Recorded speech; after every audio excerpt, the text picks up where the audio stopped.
Beauty scientists Dr. Christy Hamilton and Dr. Roy Kim.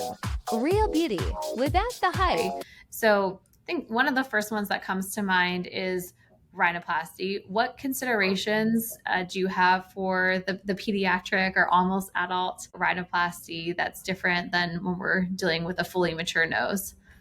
The biggest one is continued facial growth or rhinoplasty growth. In other words, we need to make sure that your puberty cycle is done with and that your nose actually isn't continuing to grow.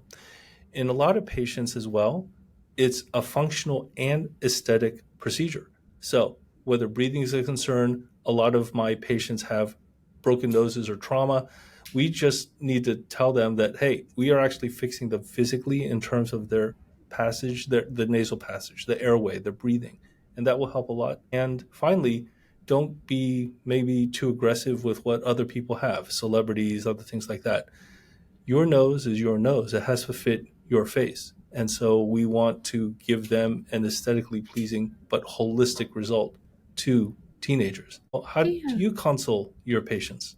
Similarly, I tell patients I think filters of their own face can be very helpful because it's kind of an adjustment of their own nose, but you're not going to transplant someone else's nose on top of it. And to keep in mind that these social media figures that they may be bringing in inspo pictures of, they often on top of that have a filter and contouring, makeup contouring. So when they see these like really tiny pixie noses, a lot of those don't even exist in real life. And even if they do, it may not be appropriate for their own face, or it just may not be achievable based on their bone structure and the starting point. So it's all about where we're starting and then where we're going. But rhinoplasty, very powerful operation. You can really, really change things. I mean, it's one of those moments in my practice that I just love when you take off the cast and you show patients for the first time, whether young or old, and they get these tears because it's just such an impactful change on their face. And to your point as well, we want to make sure that we're not going in too soon.